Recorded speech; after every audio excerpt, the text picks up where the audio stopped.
जय हिंद बच्चों। Class 12 integration NCERT exercise 7.5 का क्वेश्चन देखते हैं। Question number 18। इंटीग्रेट करना है x square plus 1 into x square plus 2 upon x square plus 3 into x square plus 4। Solution पे ध्यान देंगे। एक्स स्क्वायर को हम यहाँ पे वाई एज्यूम कर रहे हैं और हमें इसका डेरिवेटिव नहीं निकालना है, यानी इंटीग्रल में dx ही रहेगा। एक्स स्क्वायर को हमने यहाँ पे वाई से रिप्लेस कर लिया। रिप्लेस करने के बाद हम ये मल्टीप्लाई कर लेंगे न्यूमरेटर को भी और डिनोमिनेटर को भी। मल्टीप्लाई करने के बाद हम देख सकते हैं यहाँ पे दोनों में y की पावर जो है वो इक्वल है, और इस कंडीशन में पावर को रिड्यूस करने के लिए हम यहाँ पे लॉन्ग डिवीजन मेथड का यूज़ करेंगे, यानी डिनोमिनेटर से हमने न्यूमरेटर को डिवाइड कर लेना है। 1 टाइम्स मल्टीप्लाई करने के बाद ये वाई स्क्वायर प्लस 7 प्लस 12 मिलेगा। जब हम सब्ट्रैक्ट करेंगे ये दोनों कैंसिल हो जाएंगे और यहाँ पे रह जाएगा माइनस का 4y और ये माइनस का 10।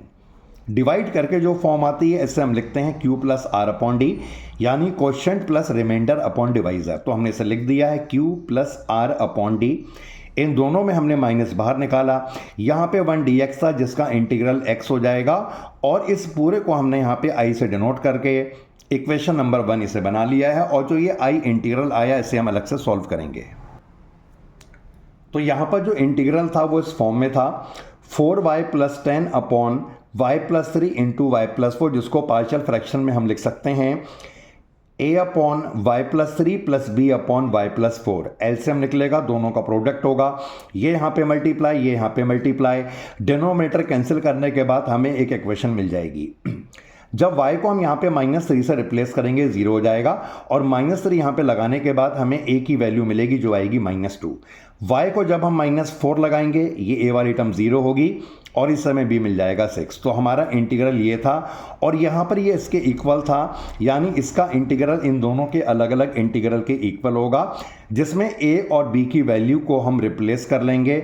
-2 और 6 को कांस्टेंट निकालने के बाद, क्योंकि हमने y को एक्स स्क्वायर माना था, यानी y की जगह अब हमें एक्स स्क्वायर रिप्लेस करना पड़ेगा, क्योंकि इंटीग्रल में यहाँ पे dx है तो ये x की रिस्पेक्ट में ही इंटीग्रेट होगा। तो y को हमने एक्स स्क्वायर लगा दिया है। ये फॉर्म बन रही है 1 अपॉन एक्स स्क्वायर प्लस ए स्क्वायर, जो होती है 1 अपॉन ए tan इनवर्स x अपॉन ए। ऐसे यहाँ पे 1 अपॉन एक्स स्क्वायर प्लस ए स्क्वायर बन रहा है, और इसका फॉर्मूला होता है 1 अपॉन ए tan इनवर्स x अपॉन ए। ये हमने सॉल्व कर लिया, यहाँ पे 2 से 6 को कैंसिल कर लिया। ये हमारा i इंटीग्रल आया है, जिससे हम इक्वेशन नंबर 1 में रिप्लेस करेंगे, जो थी x माइनस i, और i को रिप्लेस करने के बाद हमें इसका आंसर मिल जाएगा।